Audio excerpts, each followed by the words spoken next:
یہ فضیلت حاصل ہے کہ آپ بچوں میں پہلے اسلام قبول کرنے والے ہیں۔ حضرت ابوبکر صدیق رضی اللہ تعالیٰ عنہ کے بارے میں، حضرت خدیجہ کے بارے میں، حضرت علی المرتضیٰ کے بارے میں ایک ویسے عمومی طور پہ بات اگر پوچھی جائے، میں سب سے پہلے کتابوں میں آپ کو مختلف باتیں ملیں۔ کسی جگہ پہ ہمارے نوجوان بیٹھے ہیں جنہوں نے پڑھا کہ سب سے پہلے اسلام لانے والے حضرت ابوبکر صدیق ہیں۔ کسی جگہ پہ آپ کو ملا کہ سب سے پہلے اسلام لانے والی وہ حضرت سیدہ خدیجہ الکبریٰ رضی اللہ تعالیٰ عنہ ہے۔ کسی جگہ پہ آپ کو ملا کہ سب سے پہلے ایمان لانے والے وہ مولا علی شیر خدا رضی اللہ تعالیٰ عنہ ہیں۔ یہ تینوں باتیں ٹھیک ہیں، بھلا کیسے کہ مردوں میں ایمان لانے والے، بڑی عمر میں، نوجوانوں میں، مردوں میں ایمان لانے والے سب سے پہلے حضرت سیدنا ابوبکر صدیق رضی اللہ تعالیٰ عنہ ہیں۔ اور اگر عورتوں کی بات کریں، بیویوں کی بات کریں، تو ان میں سب سے پہلے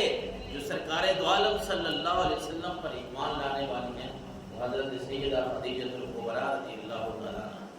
اور اگر بچوں کی بات کریں تو بچوں میں سب سے پہلے ایمان لانے والے وہ حضرت علی المرتضیٰ شیر خدا ہیں۔ یہ بھی آپ کی بلا کوئی کم فضیلت ہے کہ امام احمد نے مسند احمد میں اس حدیث مبارکہ کو نقل کیا حضرت ابن عباس رضی اللہ تعالیٰ عنہ کے حوالے سے کہ اول من سلم علی النبی بعد خدیجہ علی، یہ حضرت خدیجہ الکبریٰ رضی اللہ تعالیٰ عنہا، حضرت خدیجہ سب سے پہلے جو حضور کے ساتھ نماز ادا کرنے والی، اس نے اس وقت آپ صلی اللہ علیہ وسلم نے ابھی تک اعلان نہیں کیا تھا نبوت کا کہ اللہ کو ایک مانو، میں اللہ کے نبی ہوں۔ اس نماز کی بات کروں جو آپ صلی اللہ علیہ وسلم اپنے گھر میں تنہا عبادت کرتے تھے، ابھی تک لوگوں کو آپ نے حکم نہیں دیا تھا، رب کا حکم آیا ہی نہیں تھا اے نبی آپ میری توحید کا اعلان کریں، اپنی نبوت کا اعلان کریں، ابھی تک یہ حکم نہیں آیا تو آپ گھر میں عبادت کیا کرتے تھے۔ آپ صلی اللہ علیہ وسلم جو گھر میں عبادت کرتے تھے نا، اس عبادت میں اگر آپ کے ساتھ کوئی شریک ہوتی تو وہ حضرت خدیجہ الکبریٰ رضی اللہ تعالیٰ، آپ کی پہلی بیوی، وفادار بیوی، بیویاں ساریاں وفادار تھیں، لیکن آپ خود فرمایا کرتے تھے کہ لوگوں یہ خدیجہ میری وہ بیوی ہے کہ جب میرے رشتہ داروں نے اللہ کی توحید کی وجہ سے مجھے چھوڑا تو یہ خدیجہ وہ خاتون ہے جنہوں نے میرا ساتھ دیا۔ جب لوگ مشورے کر رہے تھے، آپس میں باتیں کر رہے تھے کہ یہ کہتے ہیں کہ اللہ کو ایک مانو، یہ کہتے ہیں میں اللہ کا نبی ہوں، ہم نے اپنا پرانا مذہب نہیں چھوڑنا، ہم یہ کرتے ہیں کہ ان کا بائیکاٹ کرتے ہیں، ان کے ساتھ کوئی بول چال نہیں کرے گا، ان کے ساتھ کوئی رشتہ ناتا نہیں رکھے گا۔ سرکار دو عالم صلی اللہ علیہ وسلم فرمایا کرتے تھے کہ لوگوں جب لوگوں نے مجھ سے مال کو روکا تو خدیجہ نے عرض کیا کہ یا رسول اللہ میرا مال تو مالدار خاتون تھی، آپ کے پاس بڑا پیسہ تھا۔ حضور فرمایا کرتے تھے کہ جب لوگوں نے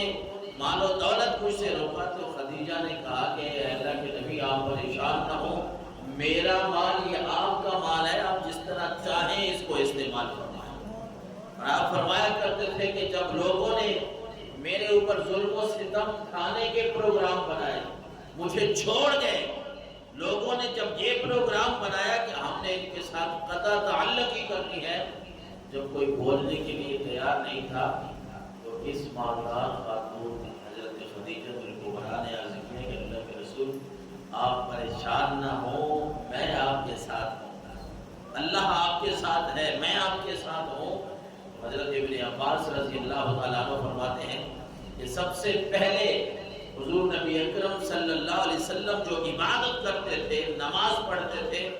آپ کی نماز کے ساتھ شریک ہونے والی وہ حضرت سیدہ خدیجہ ہیں۔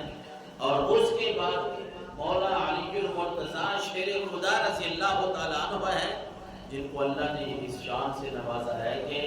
دوسرے نمبر پہ حضور کے پیچھے نماز پڑھنے والے، یہ کہہ لیں کہ مردوں میں بچوں میں سب سے پہلے نماز پڑھنے والے حضور کے پیچھے وہ حضرت علی المرتضیٰ ہیں۔ بڑی فضیلت کی بات ہے، بڑی بات ہے.